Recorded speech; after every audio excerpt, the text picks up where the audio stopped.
Greetings, Dapplings, and welcome back to something of a special episode for our From the Depth series. This one has been long overdue. I've received so many requests to see something along these lines. Now, this episode is specifically going to be addressing the Steam Workshop and the fact that I have now put all of my main vessels on the Steam Workshop for your perusal. Starting with our basic ships, and you'll have to forgive the somewhat low frame rate there and an awful lot of blocks loaded in right now. We have the humble Sobek down here. Don't ignore those guys. I mean, I told them not to go. They decided they belong in the sky and they can just watch all these surface goblins from high above. Actually, they have no AI that controls that, so I literally couldn't tell them not to. But we have the Sobek, the humble little long-range support vehicle. The Sobek is primarily designed to be an early-game vehicle despite the enormous crystal cost, and there is an enormous crystal cost on this. It is primarily here to support the fleet from afar. It can launch 4 missiles, 2 self-guided, 2 laser-designated, and also has a reasonable amount of anti-missile defense.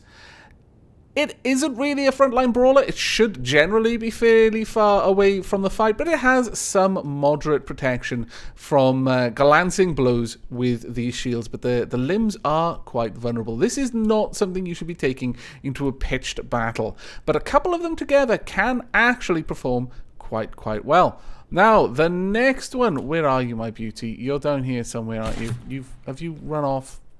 I knew I shouldn't have taken my eyes off you for a second. There we go. Oh, you're on the other side of the Avatar now. Why are you on the other side of the Avatar? You literally started over there. You sneak. I think the Abai is camera shy. I could see that I was going to start the recording from all the way over there, so it snuck around the other side and thought it could hide. Silly you. You can never hide from me.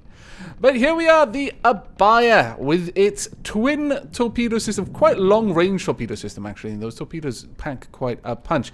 It is my quote-unquote unsinkable submarine.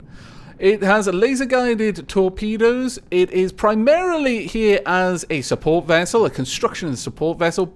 Its initial design role was to be a construction vehicle, but little by little it has actually found its way into most of the engagements where it's nearby, as it has a very good habit of keeping the rest of the ships in the fight.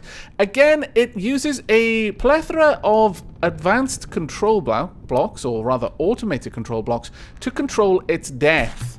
It will try to maintain a depth of around 150 to 200 meters below the surface, but it will override that if it detects the possibility of a collision. If it detects anything 50 meters ahead or 50 meters below, then it'll try to adjust its height accordingly and keep a nice bit of buffer of water between it and any oncoming terrain. So far, in all the time that I've used it, since I set up this system, the Abaya has failed to collide with any structure. I'm going to say structure because I've not noticed it collide with any ships, but I can't say that for certain. But it is certainly not collided with terrain or any building on the ocean. Its sensors are in its forward limbs, also directly ahead, and then underneath on all sides. It's very, very paranoid about colliding with anything, so it's got an awful lot of sensors. Next up, in order that we created them, we have the Elpis, a humble little resource gathering outpost. Actually, I'm fairly certain the Keroro was next, come to think of it. Let me go up there first. Elpis, I'll be right back. Let me go and say hello to the Keroro. Hello, Keroro. Now, the Keroro is an unarmed recon satellite, a very early game recon satellite. It's extremely cheap compared to the other designs that I've got. It uses balloons to get itself relatively high up, though, of course, with certain skills, you'll be able to get higher. It depends on whether the player is currently seated on the vessel. Typically, it is not meant to be armed, but it naturally only hovers about 200 meters, 250 meters above the surface of the ocean. So it is certainly still attackable by enemies. And as we've seen in the series so far, in my Let's Play, if you put some modest weapons on it, a missile launcher, a mine layer. It can actually be a considerable threat to smaller vehicles, but it is definitely at risk from any sort of flyer or any ship which has an appreciable range. Right, if we jump back down to the Elpis next. Humble little resource gatherer. You don't see it gathering any resources because we're not within the resource zone at the moment. But this is meant to be a cheap resource gatherer. It isn't actually that cheap thanks to all of the light blocks that I use to get the rotating limb effect. But it is a fairly good resource gatherer. It can gather a considerable amount of resources actually. Generally speaking, I'd like to say that this will cap out a resource area to the point that the resource area then scales its production to meet the rate at which the Elpis can extract those resources. So a couple of these dotted around calm waters will see you quite healthily carried through to build the larger constructions. But again, it is unarmed. It serves no other purpose than to look nice and gather resources. Though actually it does have some supply pumps. So a nearby ship will be able to gather supplies from it, but it's really not designed to support vessels. It only has an ability to repair itself. Next up, we have quite a few mandrakes actually, because the vessel here decided to build a couple more. But the Mandrake defense turret. Wow, there's one all the way down there. What on earth are you doing down there, you silly Mandrake?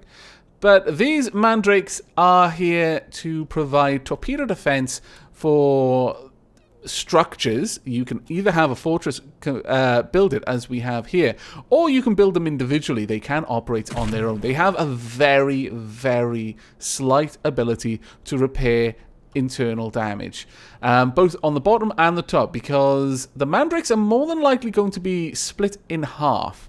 I'm not sure which half would survive and which half would be considered the heart of the vehicle, and thus the one that was preserved in the battle. So I've put some repair at the top and the bottom. It has a relatively well-armored belly where we store its ammo.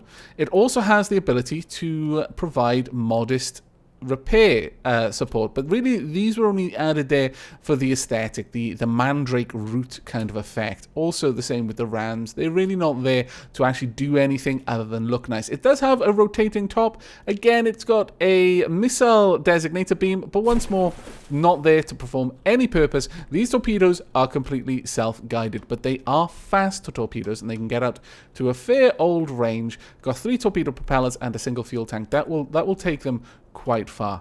Now, to address the obvious elephant in the room, the enormous Mandrake Fortress. I did have to check the pronunciation of the name there. I do apologize. This is staggeringly expensive. Staggeringly expensive. You don't want to build these unless you've got an obscene amount of resource income. But they do certainly project quite a strong presence to wherever we put them. I've only built one of these in my campaign so far, and I built it over the corpse of the Deep Water Guard's home base, which I felt was particularly fitting. It will construct its own Mandrake fleet to try and keep itself well protected. Now, I don't know if you download this fortress but don't have the Mandrake, how that will work. You will probably have to add a new design in there, I should imagine.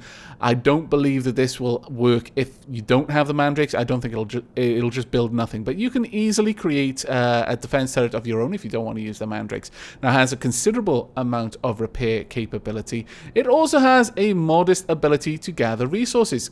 I say modest, considerably more than the Elpis at any rate. It can gather both oil and, of course, regular resources, and it can gather a lot of them. This thing is designed to stay where you put it. And by stay, I mean repel any invasion. It has considerable capacity to deploy mines around its immediate vicinity, and it'll deploy them out to a reasonable distance, so the Mandrakes underneath, and in fact itself, won't have to worry about it. If you do have any ships guarding it as well, you'll want them to not really sail very far away from right beneath the fortress, or you'll want them quite far away from the fortress, one or the other. It has reasonable anti-missile defense systems, and it has significant shielding going on, as you can tell. Again, more and more repair bots. It's got considerable amount of self-repair abilities. It has a lot of repair bots internal to the design and external, and repair arms all over the place. It should be able to offer considerable repair to any fleet nearby. The main thing, again, is that enemy fleets don't get too close. It'll only deploy its mines if the enemy approaches within a certain distance. As long as the enemy are far away, then you can have a fleet stationed around it without too much problem. It also has meteor hammer missiles on top. Quite a lot of these. These are laser-designated thumper missiles, so kinetic kill vehicles. They can perforate any kind of ship. Armor doesn't really seem to pose much of an issue for them. And finally, topping the fortress off, we have a modest laser system, an offensive laser, intentionally hampered, as I don't like to make powerful laser systems. I feel that it's certainly too powerful for the early game. It would make the early game pretty much trivial, so I've intentionally hampered this. It is not especially accurate. It can reach out to a fair distance though, but don't expect it to hit many of its shots. The shots that do hit are going to do a reasonable amount of damage. Right, next up, we have gone through the Keroro, the Alpes, the Mandrake. We've also done the Cabanda, we've done the Sobek, we have checked out the Abaya. Next up is the Argos, of course. Now, the Argos should already be in orbit at this point. Well done, Argos. And in fact, if I bring up the HUD, I'll be able to tell you how high it is. It's still climbing. It's just coming up to 2,725 in a moment. The Argos is a very pretty satellite. It is expensive because it is pretty. You could build something like this far more efficiently in terms of resource cost and have it do the same thing. But I am really, really proud of the way the Argos looks. I'm also quite proud of the little unnecessary details, such as the unfurling satellite limbs, the satellite petals, as I've taken to calling them. Now, the Argos is designed to be deployed on the surface of the water. You can build it, or under the water, in fact. It will climb itself using numerous balloons up to a certain height and stabilize its climb. The balloons are mostly there to make sure it's completely balanced at the time that its second stage propulsion system kicks in, and that those are the ion thrusters down here. They will carry it then into orbit. The balloons will stabilize it once it has reached a certain height that is quite far out of the water. The ion thrusters will kick in and will carry it up into the heavens, where it will eventually unfurl its radar dish petals and start watching the lands and the oceans far, far below, feeding information down to your fleet on any hostile incursions or just where your fleet needs to go to kill things. This is completely superfluous. It spins when it's healthy. It stops spinning when it's not. Realistically, you can tell it's not healthy because there'll be bits missing. But I like adding spin blocks everywhere. I enjoy spin blocks. I have a problem, perhaps.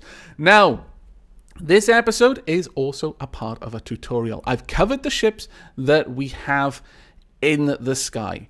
As the title of the episode says, though, tutorial, we are going to be doing the Avatar together. So, let's bring up everything we need. Jump down to the Avatar. I'll quickly go over what the Avatar is for those who may not have seen its construction. The Avatar is my frontline brawler. It is extremely heavily armed and extremely heavily armored. It's got numerous shields. It's got quite a powerful engine.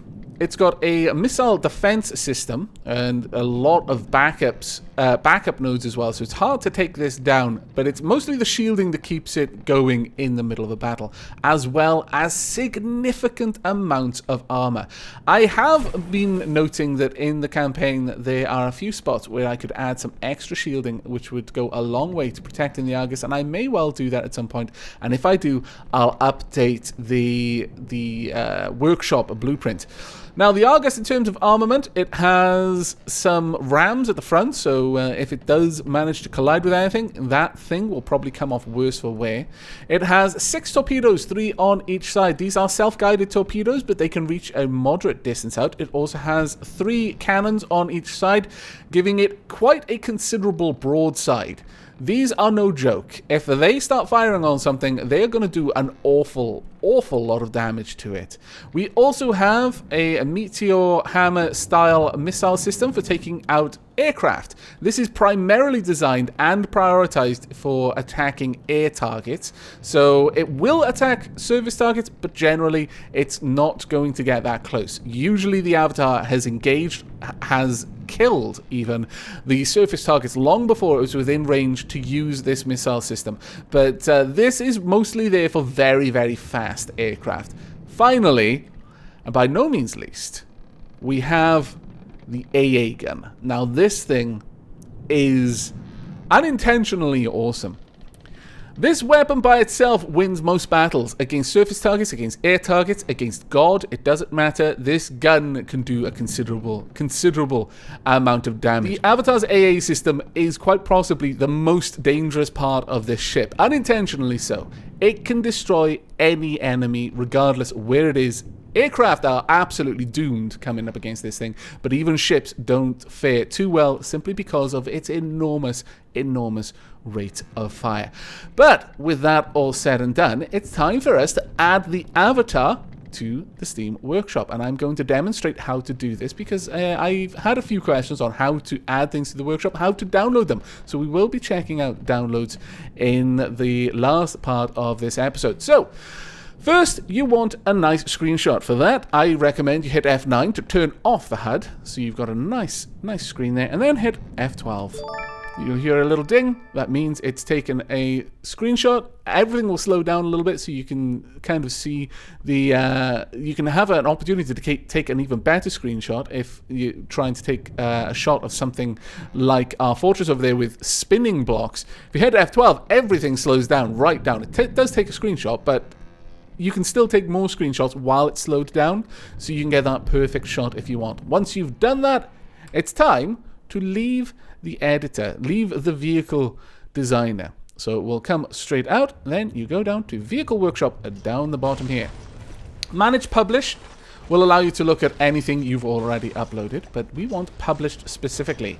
And as a lot of people have requested that I upload the finished Avatar, that is the Avatar with weapon systems included, I'll be uploading this as the primary hull for the Avatar. However, if there is interest in just having the hull itself with the hard points but no weapons in them, then do let me know and I will upload a second version.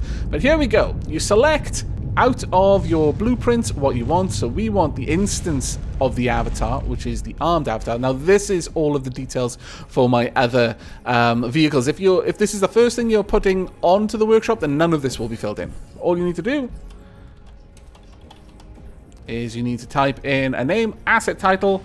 We'll go with Aavatar Gunboat.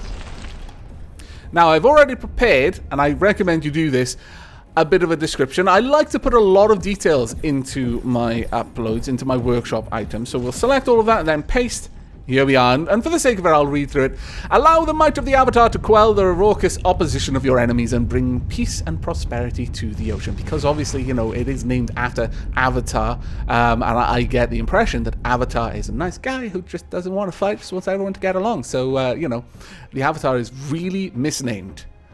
Very much misnamed. This is like Dark Avatar, but, well, there we are. Primary armor type. I like to put a decent amount of information on what the actual vessel is so that people who are looking for something specific can see if this is for them.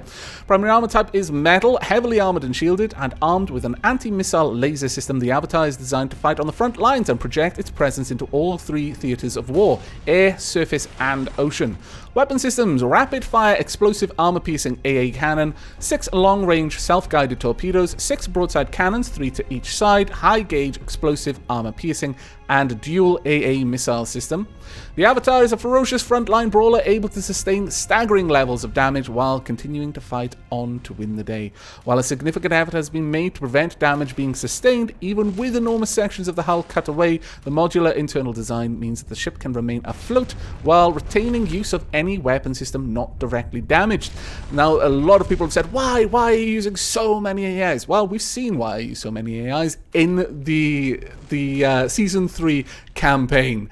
The Avatar takes a lot of damage from the Onyx Watch. Sometimes half of it, or even just giant chunks of the center of it, have been destroyed.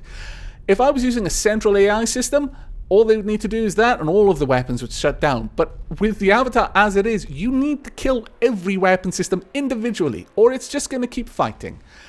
It might not be very good at it, it might be lopsided by the end, but it's still going to keep going. At the very least, I've seen an Avatar that's almost had the entirety of its surface cleaved away, firing its torpedo systems from one side and still taking out enemies. They are very hard to stop, which is very good, because for the price, they should be. I leave a little bit of information at the bottom there, just my YouTube channel, so if someone is interested in seeing the thing in action, they can always check it out on my Let's Play channel, and always welcome feedback. Now, down here, tags, asset tags. You want to describe what it is. So, gunboat, frontline, and then my name as well, just in case people are searching for things specifically by me. Now, if you want to use your screenshot, use last screenshot. You can choose from a folder if you would prefer, or you can go with no screenshot at all if you would rather. I always use the last screenshot. Now, when I click this button, there's going to be a little bit of a ding, and then the game is going to pop up my browser. Now, when that happens, it would probably ruin the recording, so I'm going to stop the recording here, just as I press publish. We shall be right back. And once your browser window pops up, you're done. Your file is uploaded to the Steam Workshop and is available for others to download. Now, there are a few things you can do to clean up. You can add more pictures.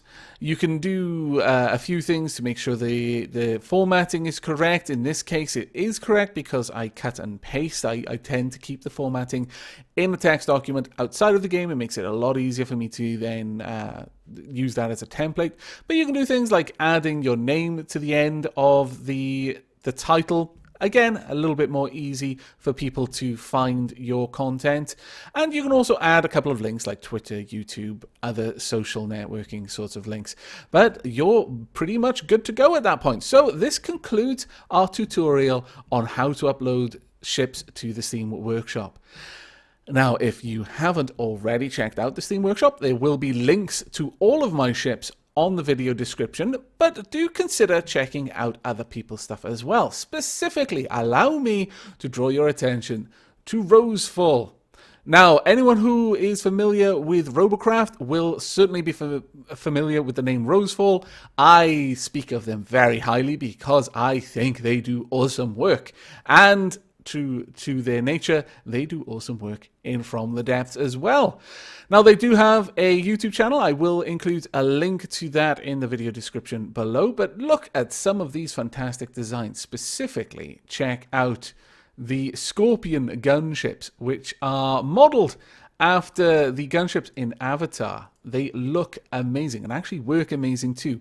Rosefall has a campaign for From the Depths on their channel and does show all of these ships in action there. So I highly recommend you go and check these out. But seriously, these are beautiful, beautiful designs. And Rosefall puts an awful lot of work into the workshop as well. Multiple pictures in several cases, you know, quite a lot of pictures, and a good description letting everyone know about the actual vessel, what its capabilities are, etc., etc. But that is going to be it from me. So thank you once again for watching this video. I hope you enjoyed it and found it informative, and I will see you in the next. As always, I welcome any feedback you may have to offer, but until then, do take care.